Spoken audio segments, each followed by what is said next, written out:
This time, those they left behind, the Euro Barbarians. No, nay, never. No, nay, never, no more. 'Cause I'll stay a wild rover forever and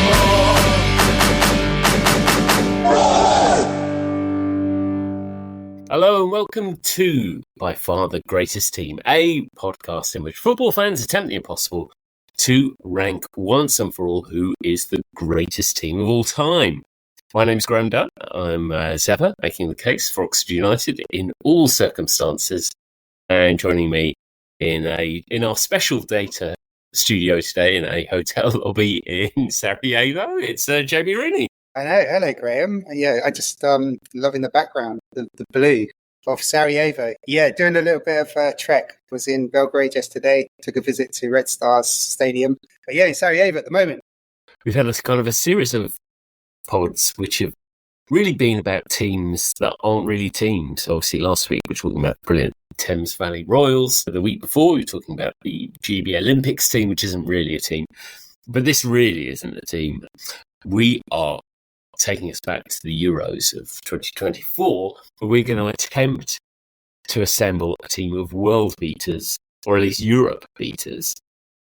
And help us do that, we've got a couple of guys joining us. We welcome back from the Fulham podcast, you probably remember Stu Burgess. Hi, Stu. Hi, Graham. Hi, Jamie. Nice to be back. Nice to see you guys. Good to have you back, Stu, and you're fresh after Fulham surprisingly much fancied this season. I don't know who they're much fancied by.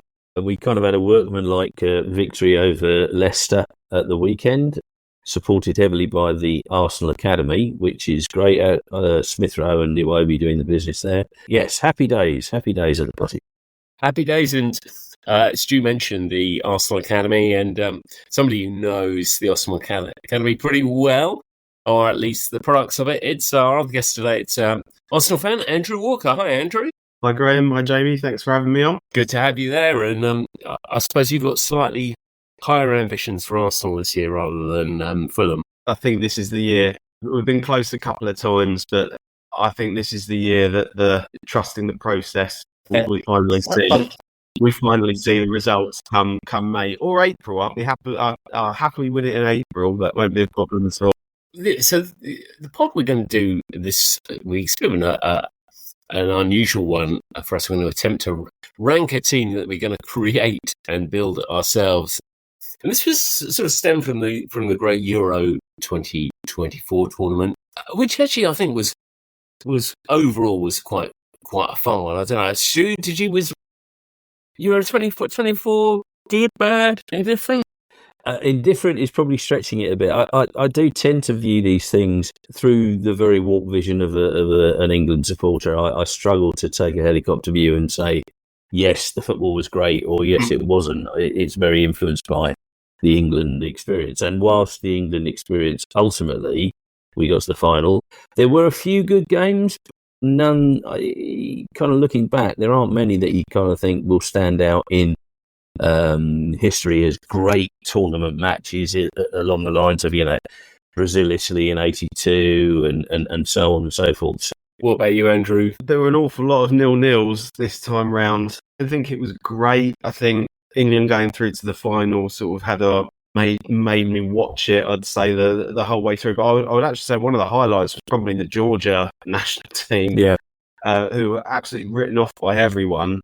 Yeah, what a great team, and a great win for them on their last game to get through to the knockout stages. And if you've got Roy Keane, who's probably the most miserable football pundit that's ever graced our screens, who's almost cracking a smile at half time, saying that they're a well-drilled unit, and at the night, quite a nice team passing that around.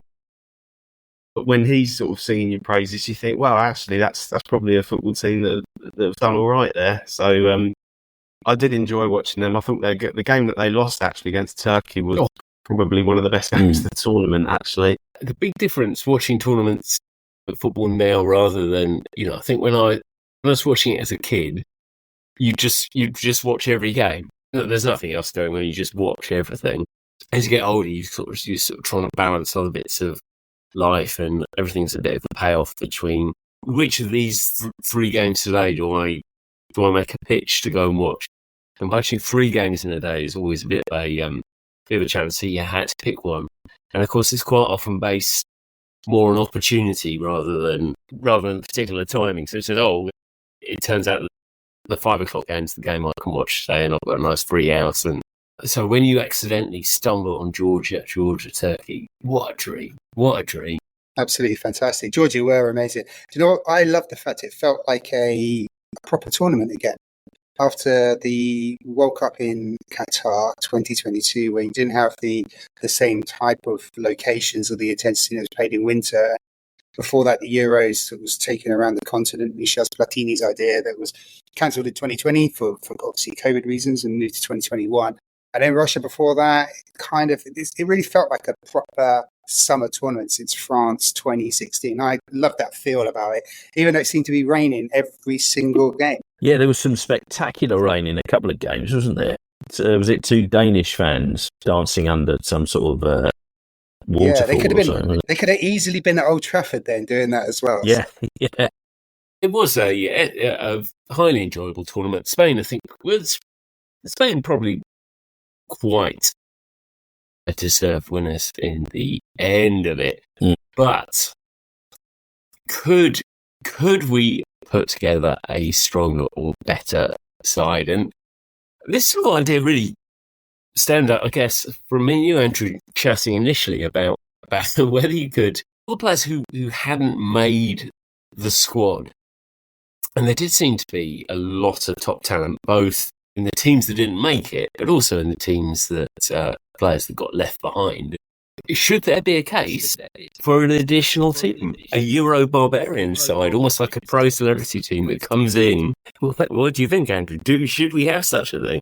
This is a great idea, but there has to be rules. There has to be rules with this type of thing. So, yeah, in the multiverse where this team exists, having a diverse team of players from across all different nations of Europe come into the squad and have a 4-week training camp and then go into the tournament, I think it would be it would be pretty awesome. And there is actually a really decent list of players out there who didn't get selected by the nation that actually qualified, but the nations that didn't qualify as well. Quite a few Scandinavians who one or two spring into mind straight away who didn't actually make it. It would certainly focus the attention of the managers picking the squad if they felt that, for the sake of argument, leaving Jack Grealish behind meant that you could end up facing Jack Grealish in a Barbarian team later in the tournament. I was already on board with this as a brilliant idea and an argument going forward for UEFA and FIFA to have a spot reserved. But Stuart, you've just taken it to a whole new level. Yeah. I think this really is something that probably should be considered for future tournaments. There are playoff spaces available, so they could make a Barbarians playoff space available potentially. Grealish is definitely someone you could see. That would have put some fire in his belly if he'd come up against Southgate's England in the quarterfinal, having been left at home by Southgate. This is an interesting point, though, because I think one of the rules that Andrew set out in this fantasy football Barbarian team we're playing is that, Andrew, am I right in thinking that you wouldn't be able to play against your own home nation? Was that one of the rules? Yeah, you'd be cut tied to stop you from, because would Jack Grealish really give it his all against the England national team, or would you be, or would he be would he hold back and let them, and not really give it 100%? If we're setting out these rules, then if from a nation that's qualified for this Barbarian side, we would only be able to pick 2 players, and from a nation that hasn't qualified, you'd only be able to select 3. So it keeps the team diverse, and then obviously with the 23-man squad, when you come up against a nation, you're probably going to have 2 players that are ineligible, but then you've got a squad big enough to put together a starting 11. It's almost going back pre-Bosman, isn't it? It's like going full circle, where you've got these rules implied on players that you can use and players you can't use. I think Jack Grealish would be up for playing against England. I think he'd want to kind of make a point. He just seems to have that mentality. I think Ben White might want to get a result against Southgate's England. Yeah. I think I'd end up just supporting the Barbarians if Ben White was in there, to be honest. So I think the rules we settled on, as you say, was we didn't want to just we trying to ensure that we get a decent mix of players from across countries, and also a mix of those that are playing for teams that have qualified, and also one or two of the star names have been left behind. The starting point, of course, should be a manager for this team. And I liked your idea, Andrew, that the manager shouldn't be from Europe. Who would you have leading this side, Andrew? Marcelo Bielsa. That's exactly who I've got. That's what I got. Yeah, it would have to be. Can I just... Would the players be able to lose enough weight in 4 weeks' time to make the cut? Because he'd have you on strict weigh-ins at 7 a.m. Like, you can imagine what the boot camp would be like 4 weeks before the tournament. I absolutely had Bielsa as well. So it's a clean sweep. I think it's a no-brainer. But I did, in the interest of thinking that it probably was going to be the firm choice, I had to think of a second, and I think a bit of Ange ball would be quite a possible one. Now, Andrew, you're probably not going to agree with that one. I understand why, but I think he's hot property at the moment, and he was in Germany as well for the Euros. He talks a good game, but I'm absolutely 100% behind Bielsa. I think the guy is an absolute genius. In a short time frame, I think there's no one better, anyone better. I also like the fact that he steadfastly refused to speak English, and you had his rather charming interpreter who used to appear on it. So I'd love to see that fella be given a bit more airtime, because he was great value, I thought. So yeah, that's another good reason, I think, for getting Bielsa into the role. He's actually the mastermind behind it all, and you think he's puppet in front of him. Yeah, the puppet has taken over the master, kind of thing. Yeah, that's excellent. Well, we're definitely having those two in the dressing room, so we should probably start. Well, in Nets, of course. Stu, did anyone come to mind for keeper for you? Yes. You may spot a theme running through some of my selections, but Premier League regular for the last however many seasons, Andrew will know this gentleman very well. Third highest scoring goalkeeper on fantasy football last year, Bernd Leno, captain of Fulham, German international in years gone by, but didn't make the squad. With unashamed bias on my front, Bernd Leno would be my choice for goalie. I don't think he'd let anyone down there, would he? Experienced, safe pair of hands. Yeah, and captaining Fulham at the moment, given that previous captains seem to be leaving in their droves. So yeah, experienced. I mean, he was a steal from Arsenal. Arsenal seem to have a strange policy regarding keepers. They have a keeper who's doing really well, and then hoof him out. But yeah, I mean, Bernd Leno, he's a proven quantity. He's played at international level before, so he'd be nailed on for me. Definitely a good option. Andrew, who were you thinking keeper-wise? I mean, I'm going to have to try and pronounce this guy's name, at the risk of sounding like Paul Merson on my first ever podcast appearance. You're pronouncing. You're at home with good company when it comes to bad pronunciation, Andrew. So just fire. So I've gone for the Bayer Leverkusen goalkeeper. Because you're nodding, Jamie. Do you know how to pronounce his name? Well, I would say Lucas Hradecky, but I'm not. Okay. I'm not. I was wondering if sure. it was a silent R. Yeah. So Lucas Decky, I'm going for. I mean, he's been in there since. He's been their first choice keeper since 2018. He's been a regular in the Bundesliga since 2015. Obviously, Leverkusen. That's a good one to stick in your pipeline for by far the greatest team future episode. They were superb last season. So Finland as well. I'm not sure we're gonna be, because you got to start thinking about the team. Yeah. How the squad starts assembling. I'm not sure there's going to be too many Finnish players in there who would get more invite. I second it. That was my choice. I did toy with the idea of Courtois, just because the idea of a protest, I thought that was quite nice. But Courtois, I had Courtois. Now, Courtois obviously isn't properly it's the question mark as to whether he's properly fit or whether he was just not going because he'd fallen out of the coach. So difficult to know. They're a bit of a risk in toting him, and he's a bit of a troublemaker potentially in there. But if anyone could turn him around, be us so sure. Yeah, he'd sort him out.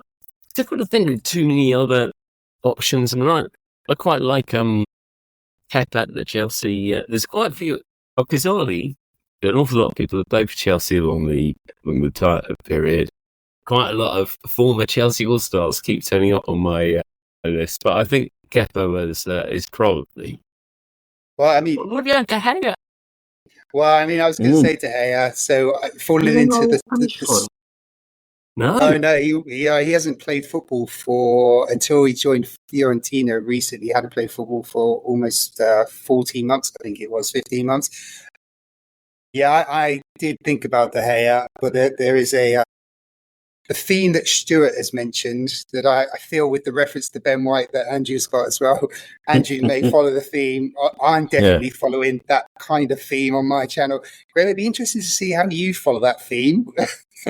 But so the Hale was on my list. But for me, a keeper that, and this is where I'm going to contradict myself later as well, a keeper that hasn't played for that long, there's no way you can pick him. Yeah, I have a player in my team that hasn't played football for a couple of years. Fabianski might be worth a mention. I mean, he's not first choice at West Ham, but seasoned pro, good pair of hands. Maybe a sort of second choice keeper. Also, another ex-Arsenal keeper. But just Andrew to keep that. Absolutely. So great shot stopper, but you just every time you concede a corner, there'd be a goal going in. And he's just absolutely useless on set pieces. But as a shot stopper, he was great. I think you need to give a lot of thought because a lot of these games can go to penalties. So you've got to have a lot of thought around that. Now, I think De Gea wasn't very good at. I can't work out whether Kepa was good at pens or not because he got sort of taken off. They were trying to take him off, weren't they? Wasn't there a game famously where they tried to take him off for pens and he wouldn't come off? Which, by the way, I can totally get behind. If you're a keeper, it's your one moment to shine. Yeah. You definitely deserve the chance, don't you?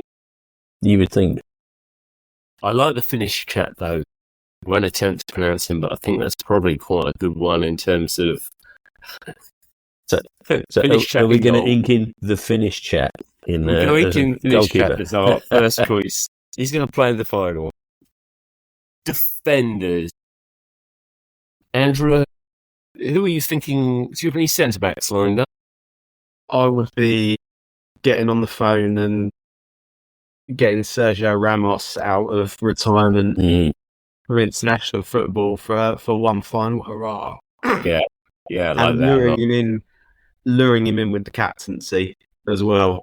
A defensive partnership there with him at centre back and Ben White at right back. The shithousery of this team would just be on next level stuff. It really that would be quite good. You are going to find Ben White's quite good there because you've got someone of a decent age. And I think the temptation.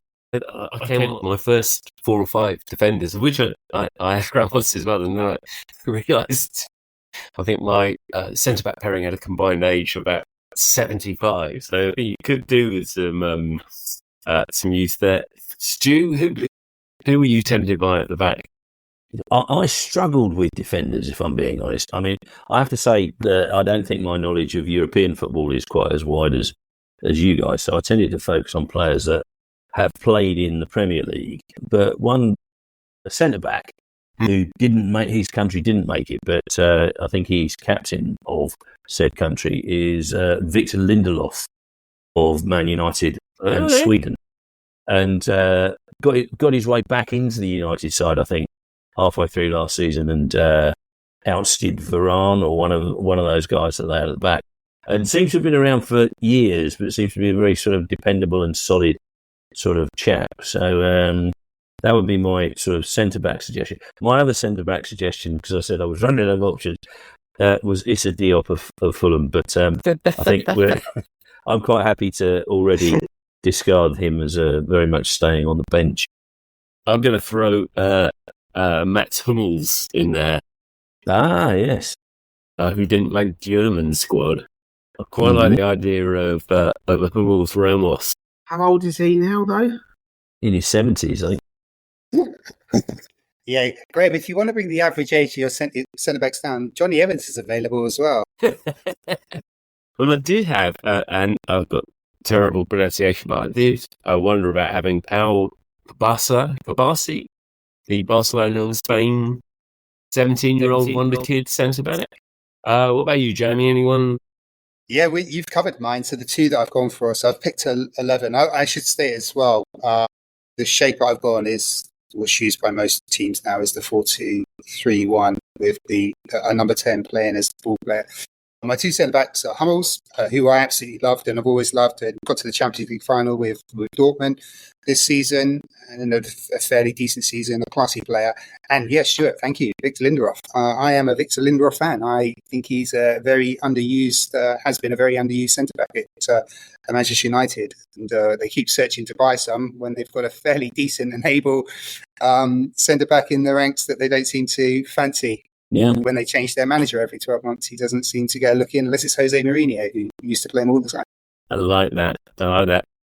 Fullbacks, I definitely struggled with fullbacks, as can be said by that. I had the old Chelsea guy, Aspilicueta. Simicas. Yeah, that's a good shout. He was on my list, but my fullbacks I've got one that was injured, and one that wasn't selected for teams that participated. So I've got David Alaba playing in his normal position at left back. Real Madrid have been using him in central areas, as did Bayern Munich, but he is a left back by trade. And also James, who's always injured, but wasn't selected, I think, in Southgate's team. So they were the two fullbacks I went. But yeah, Simitas was definitely on my list, but clearly the Liverpool connection maybe influenced my decision making on that one. Switch him out for Ben Davis. He plays left back as well sometimes.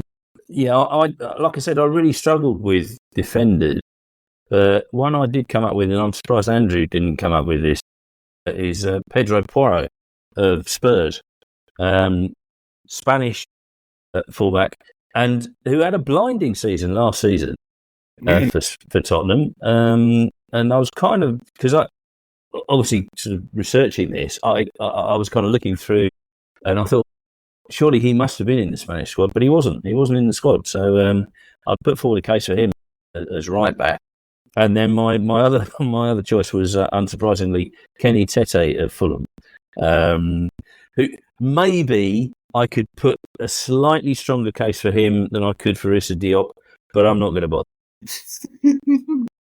When Danny Murphy's playing your midfield, then we really know we've got the. There's more to come. Rest assured. I like. I would have Ben White over Pedro Porro. Really? Obviously. You surprised me. I mean, he's the best. He's the best right back in the Premier League. Yeah, I think White. I think White's fullback. I think Hummels definitely. I think I'd love Ramos, but I'm not sure.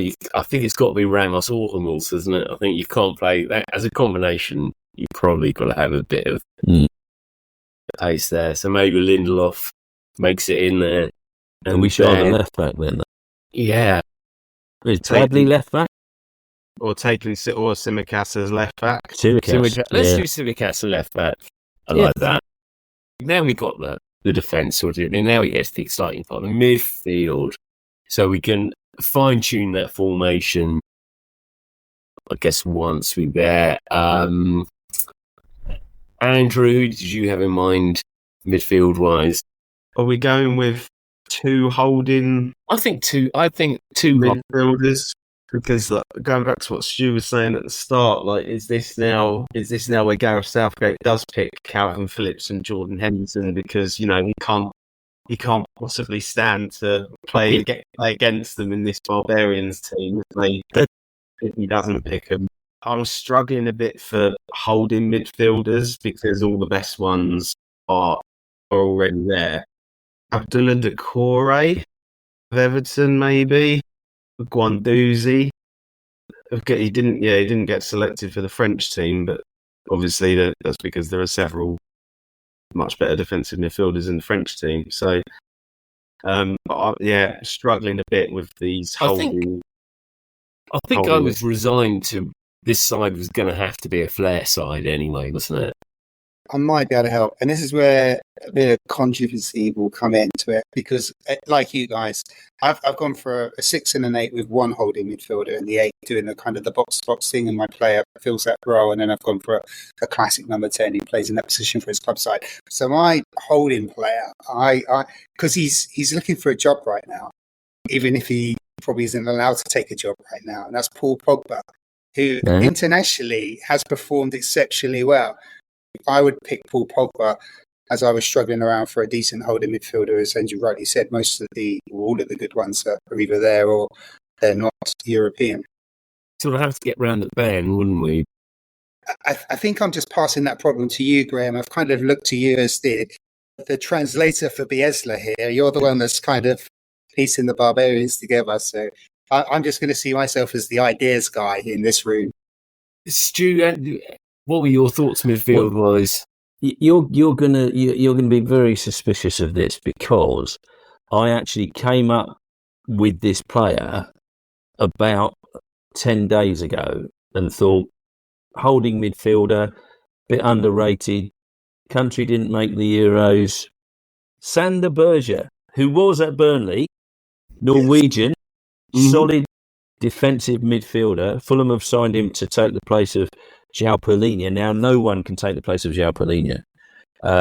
But Berger, I think, is not a bad effort. So that was my holding midfield. I'm trusting Stu on this one. I think he generally had him before Fulham. Yeah, thank you. But he would be a good choice. He has been a solid performer for a Burnley team that's struggled in the Premier League last season. So it's a good choice, in my reckoning. And he's not serving a 4-year ban for doping. So indeed, that's another advantage. He got 74 fantasy league points in a team that got relegated. That's not bad, is it? That is still actually pretty good going. As a number 6 as well. Yeah. I think he's nailed on us as our holder. Now we can put the creatives around him. Jamie, you talked about the 8 you had in mind. Who are you thinking for that one? Well, I mean, it's coincidental that I'm in Bosnia, but the guy I'm picking is a Bosnian, and it's Miralem Prajic for Juventus. An absolute fantastic player, one that I love watching for Juve. Very attacking, very dynamic player, scores goals, has bags of energy. It's just worth watching Juventus just to see that guy play football. And obviously, Bosnia didn't qualify for the Euro, so for me, this was an easy choice, along with my number 10, which I think we're probably all going to have the same. Andrew, where are you going midfield-wise? Well, my number 10, it's James Maddison. Obviously, it's not James Maddison. It's Martin Odegaard. Odegaard. It's definitely a decent shout. Stu? Who's been an absolute steal at, 30? We've signed him for 30 million. If he's on the transfer market now, you dread to think how much you're paying for a midfielder like that these days. Yeah, Odegaard, can't argue with that. Absolute quality player. You look at some of the players Norway have got, and it's staggering that they didn't get there, in fairness. But yeah, I'd definitely have Odegaard in that position, yeah. We're going to max out. We're going to max out on Norway, aren't we? Then, if it's 3 players, because I mean, I'm assuming we've all got the same striker in this team. Ooh. We should have started with that one because that was like the choice. We can always. I mean, we can always drop Odegaard, can't we? I mean, we wouldn't drop Burgess, would we? In fairness. So we're all agreeing that we've got Alexander Isak as number 9, then, yeah. Yeah. I'd have him alongside the other fella. I think that would work. I like the idea going back to 2 strikers.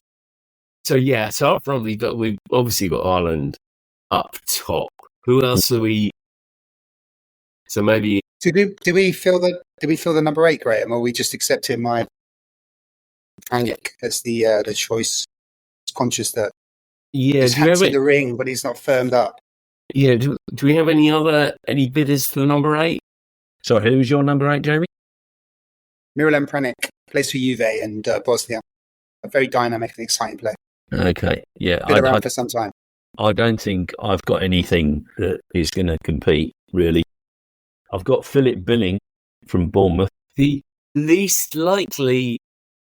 He's Scandinavian, isn't he? Danish. Good shout. Philip Billing. Maybe the fact that he doesn't look Danish is why they didn't pick him. I don't know. He's not, I don't know what is he. He kind of runs from midfield. He looks good on the ball, doesn't he? Maybe he falls into a slight defensive midfielder role. I don't know really, but I thought he was worth a shout. Thought Marco Verratti might be worth an option. He didn't make the. I mean, I know I dismissed him earlier, but James Maddison is a good player. Yeah, I've got him. I've got. Or are we leaning more towards when we're getting up to the left wing? We're going to have to use our England player on somebody else. Are we only allowed one England player? Two. Yeah. I think as we stand, we can look at potentially playing a bit of run around at the end of it, swap shop. Ben White is our fullback as our first England player of two. Yeah. Leaves us with one more. White, there seem to be a few good options there. And I'm gonna start it off with the controversial choice that I'd have Timo Werner in there. I've got Werner. I Astonishingly. think he's a massively underrated player. Really can't score, but he's a brilliant player. Yeah, no, I like him. And he's a Spurs player, which kind of clearly will ruffle some feathers.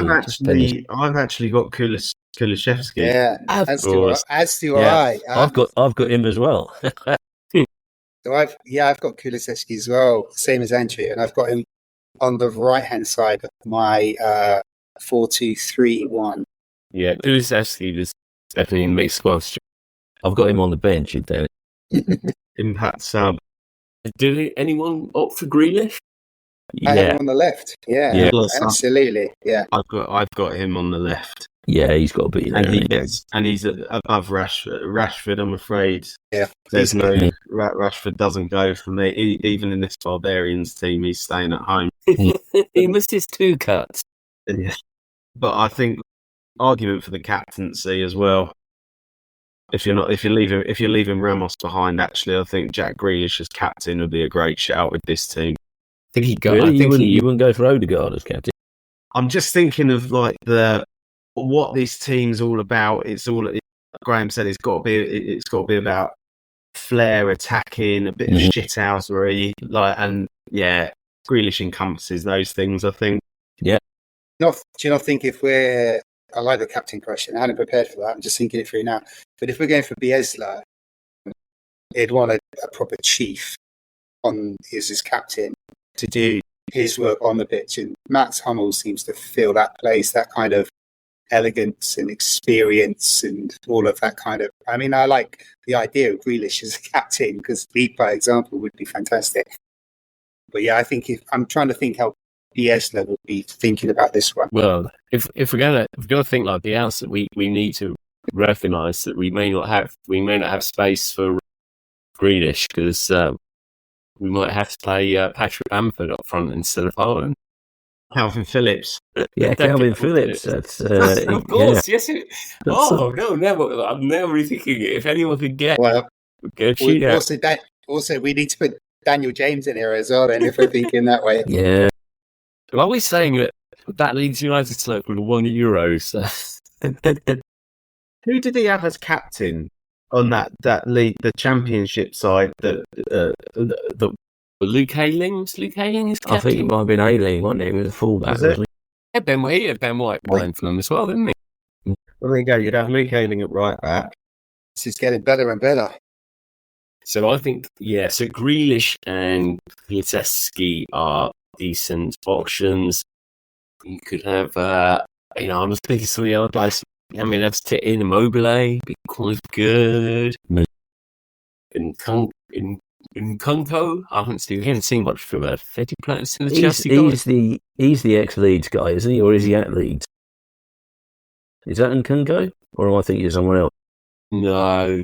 This is the guy Chelsea signed last year, but they haven't really played. He's not played a huge amount. That doesn't narrow it down much, does it? In You fairness, could apply that to 25 players. Oh yeah, we haven't considered Sterling, man with a track record. Serge Gnabry, he didn't make it either. Yeah, great. Yeah, good shout. Good shout. It's quite tempting. Jamie, anyone else that you could think of? I had a couple of forwards, but they're all competing for Haaland, which I don't think anyone can compete with Haaland as a starter. Evan Ferguson at Brighton, Isaac, as I mentioned, at Newcastle. I think Isak and Haaland could play together up front. Complementary skills, definitely. We're obviously overlooking Jean-Philippe Mateta from Crystal Palace. Yeah, fantastic. Great finish to the season. He did. Yeah. Bit of a blunt instrument, but effective. Michael Elise as well. Yes, yeah. Yeah, he could play in those right positions, that's for sure. I do like Kulusevski. Yeah. But then if you've got Isak, and that's two Swedes, which kind of would then rule out, what's his name at the back when it Lindelof. Oh, it's not easy, this is. Who's the other Swedish? If we had Kulusevski, who's the other Swedish? Isak, if we go for Isak. Of course, yes, of course, Isak. I seem to be ploughing a lone furrow arguing for him to play alongside Haaland. Oh, the old school two up top. You can have three Swedes, though, can't you? Because they didn't. Oh, is that right? Yeah. We can have three Swedes. Yeah. This is a good rule. And three Norwegians. Fill it up with the Scandinavians. Yeah. And if there is a spot there for Lord Nicholas Bentner, come on as a cameo. Oh, he definitely and smash the winning penalty in to win the whole competition against England, no doubt. He is definitely the spirit of the Barbarians. He should definitely be. And I imagine he'd really get on well with Bielsa. I love it. Have we kind of reached any sort of conclusions or any position? I think we've got in goal, Hirodeki, we've got Ben White and Terence Esser, our full-backs. We've got Hummels and Lindelof currently as our centre-back. We've got Sander Berge in the middle, to a vacancy for number 8. Odegaard, which I think is absolutely locked in for number 10. Haaland locked in number 9. I think we've all gone Grealish on the left, and then there's a question mark over Kulusevski or Isaac or TBC on the right. So I think we're trying to fill the right attacking position and the number 8 position. I think Kulusevski on the right makes sense. Shake up. Yeah. We're going back to musical references again. As much as it pains me, I would have to. Yeah, I'll be inclined to agree there. It's very impressive. You've gone the extra mile there, Andrew. I'm impressed. That leaves who else who won in the, because you could play Madison in that middle with Berger. No, actually, we've got too many English players there.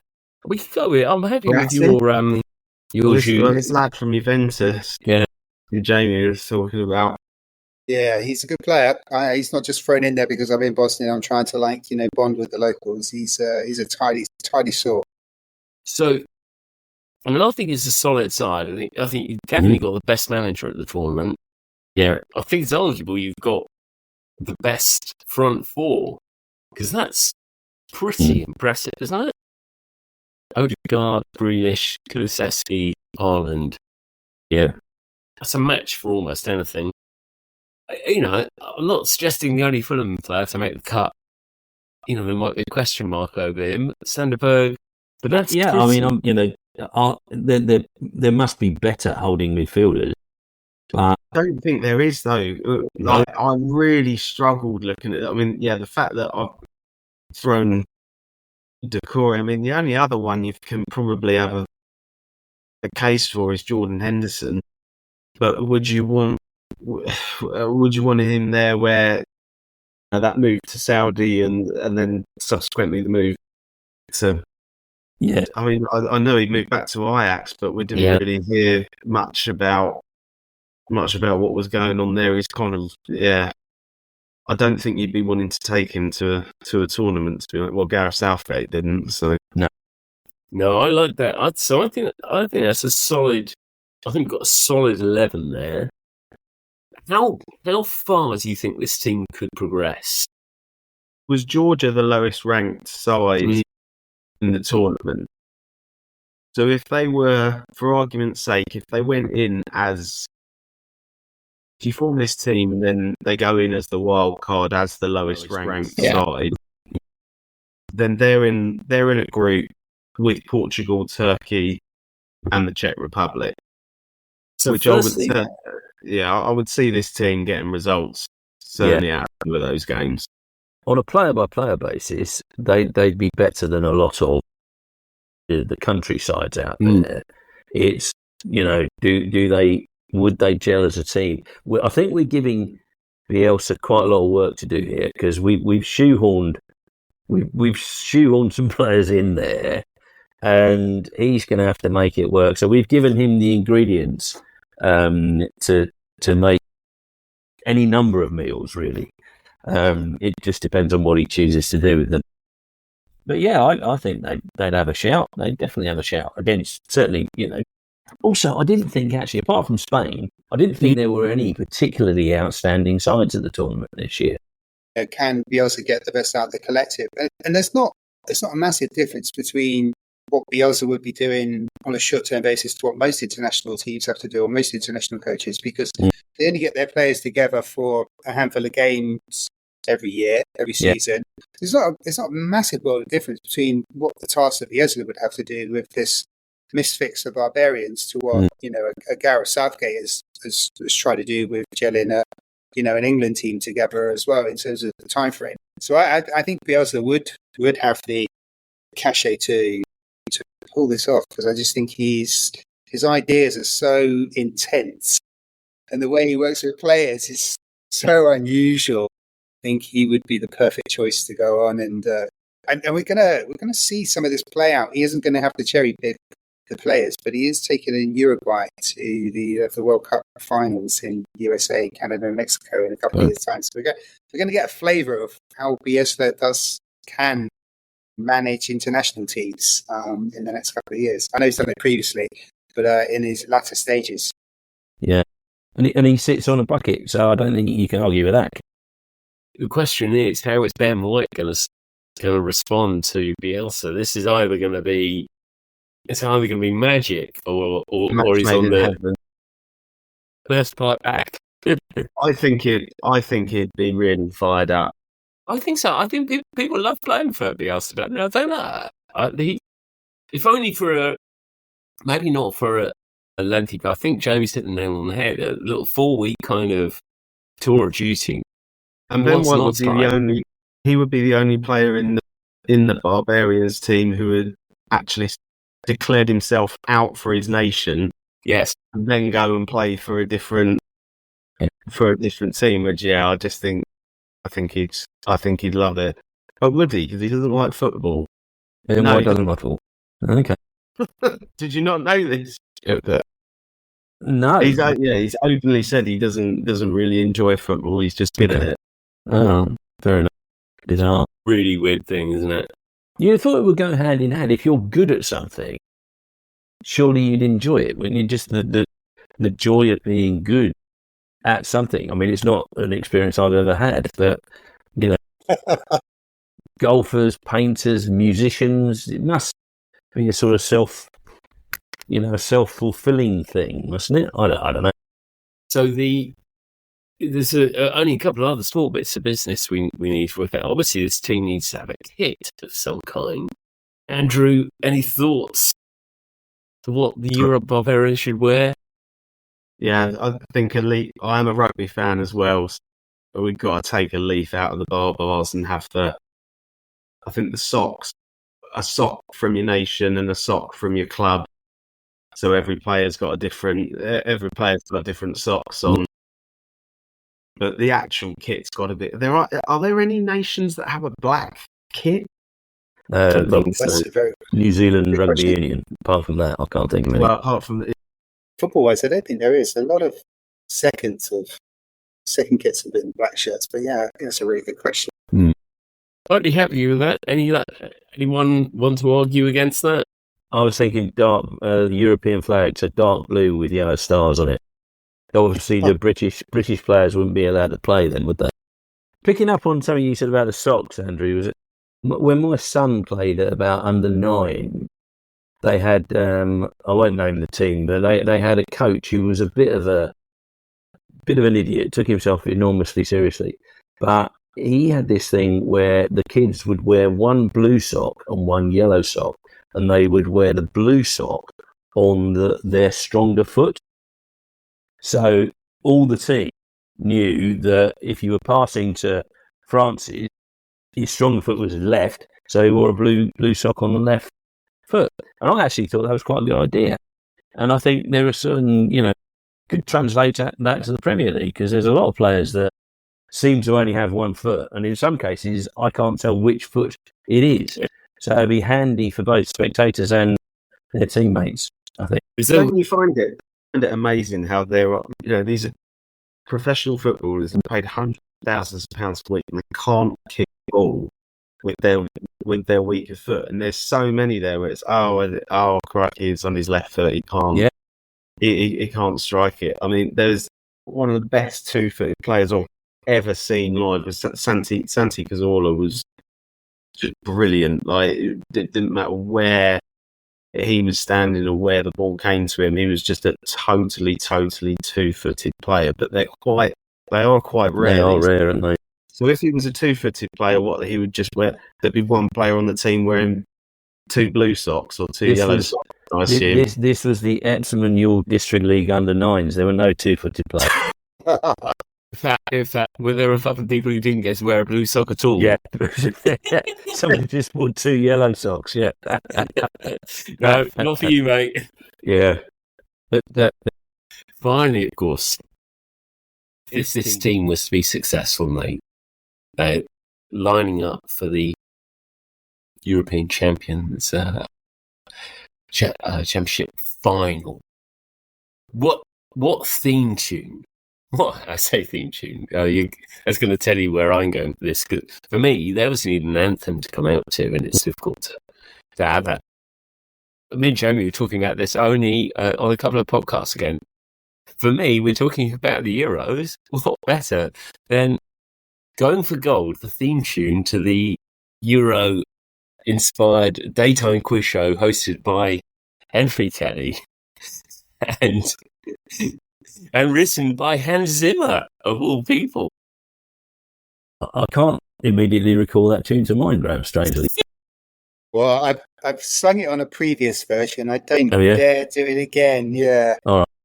Having heard it back, I realised that singing and I should never, ever join forces. But particularly not in a public forum. In any forums, right? Yeah. Even showers. I've even banned myself for singing in the shower. It's that bad. I think it'd be pretty cool to have them come out to something like the Self-Preservation Society or something like that. Would be that's a great choice. Again, that gets that renegade spirit about it, doesn't it? I quite like that. The whole kind of, because it's sort of like a rebel scene. This, so that works very good. Yeah, I like that a lot. One has come to mind that I think would absolutely nail it, and it's got to be Nancy Sinatra. These boots are made for walking, which is all about taking revenge. Yeah. But also you've got the boots are going to walk all over you. I nearly sung them. Yeah, I hadn't thought of the revenge angle. Yeah, there's got to be some options on that one, isn't there? No, I like that. I think of all of them, the Self-Preservation Society, I think, would be my favourite out of that. Brilliant choice. Brilliant choice. I just think that it's just a great shout for this. You can just imagine the camera panning over Jack Grealish as you've got the Self-Preservation Society banging out with 80,000 people in the stadium, 40,000 of which are wearing the black kit in the stand, and all the fans obviously wearing the sock on their right foot, the sock of the club and the nation on the left. Okay, we've got one last bit of business we have to do where we have to rank. This is the randomest thing. We have to rank how good, which category of greatness this side would fit into. You've got 5 categories of greatness, from all-time greats up at the top, so true greats to touch of greatness in the middle, edge of greats, drink of greats. We have another category. I don't think we need it for this one. Not necessarily great, but without them, we wouldn't be where we are today. Jamie, I'll let you go first on this. Oh, thanks, Graham. Yeah, I think we're very accustomed to ranking real teams, even the ones like the Thames Valley Royals. There was some substance to kind of rank. There was an Oxford, there was a Reading, there were players. They did participate in the Football League. Even the FC Starts, the Bakers that got together in the Second World War that took on the Nazis. There was something to rank. There's nothing to rank here at all, apart from what we've talked about for the last hour and 10 minutes. So it's really difficult to rank this team, and I always feel that we need to create a new bracket. The one thing I love about this is what we touched on in the beginning, and I think there is an argument. And I hope that football is changing all the time. I hope that this kind of finds its way into the ether, and at some point there's serious consideration given to have a Barbarian team in future Euros and future World Cups. CAF tournaments and Copa Americas. That would be super exciting, I think, to see a guest team of this nature with Bielsa being wheeled out every single time. I can't go any higher than Blinkered Greats because there's nothing to rank. So I'm really sorry. And it probably doesn't start us off very well, guys. So I apologise.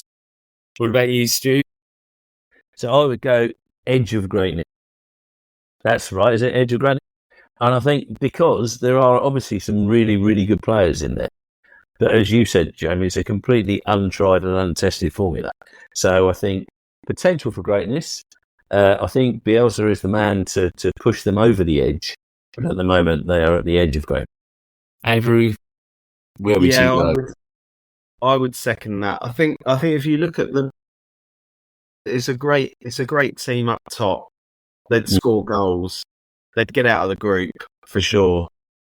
And if they qualified out of the group, and then I could see them getting to quarterfinals. But once you've come up against a proper international side that can actually defend, and there's a real game plan there, I think this defence, and the defensive midfield would eventually. What I was saying off your new signing before he's even kicked a ball from Fulham, but I think that there are flaws in that defence, and they would.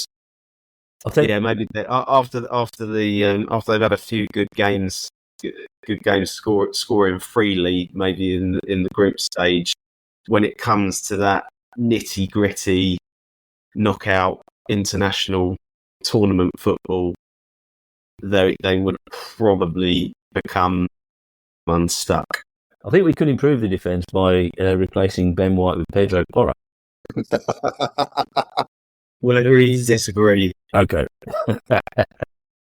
There is huge potential for this team, but I think Stu, you summed it up perfectly. They are right on the brink of it, unproven. So the Euro Barbarians, edge of great. Thank you so much for making this team happen. This team come together. I had trepidation on this one, Graham. I can't lie, because we're kind of really veering off the main road and the A roads and the B roads in terms of what we're trying to do. But this has been brilliant. I've absolutely loved the fantasy element of this, and I hope that one day I can be part of a boring pub conversation when the Barbarians are lining up in Euro 2040 saying, "I was a bunch of guys a few years ago. We came up with this idea. It's our idea. I could be that nutter in the corner." Yeah. Great fun, guys. Again, as you say, fishing in uncharted waters. But I kind of approach this with a degree of trepidation, but it's kind of actually come together, and we do have actually picked a reasonably good side, I think. I think that team would do all right. Andrew, anyone? Are you still gutted that Ramos didn't make the cut? I just think that partnership of Ramos and Ben White would have been brilliant. But I do accept that. Yeah, I do accept that. Yeah, you've got to make compromises sometimes on these things. But it is a good side though. But it's a bit of an aging. Mind you, Lindelof in there with Hummels, maybe they wouldn't do as bad and defensively as we're saying. I've enjoyed looking at I really enjoyed doing a bit of research into it and seeing that there's a lot of attacking flair there that that didn't actually make it to the tournament. And when you look at those 0-0 games, that probably could have done with a bit more of that attacking flair, to be honest, in the tournament. But I think it's definitely, if nothing else, this will be the fans' choice. The fans' choice to win the tournament. Thank you. That's been brilliant. I appreciate everyone. Thank you, Stu. Great to have you back on. Thanks, Graham, and great to see you guys. Great to see you, Jamie. Great to see you, Andrew. Andrew, thank you for making your first appearance. You hope to have you back on. Maybe the great Arsenal. Maybe there's a decent Arsenal side somewhere along the line. There was a decent. Which, seeing as this podcast is called by far the greatest team, it's quite unimaginable that you haven't done a podcast on a team which is quite literally the greatest team of all time. But anyway, maybe you have me back. Somehow we managed to do Fulham. Yeah. Jamie, good stuff as ever. Fully enjoyed it. Thank you, Andrew. Really like the rules. Stu, great to have you back on again. Fantastic Fulham insights, even though we didn't talk about Fulham. And we've got this far and not one single mention of Oxford United. Remarkable. No Oxford players made the cut. Any Oxford connection anywhere? Bielsa managed Leeds to victory. That's where the training camp is for Bielsa. The 4-week boot camp prior to the tournament is in Oxford. We'll definitely be cutting these Oxford references out in the final cut. Excellent. Okay, that's all we have time for. Thanks, everyone. We will be back next week.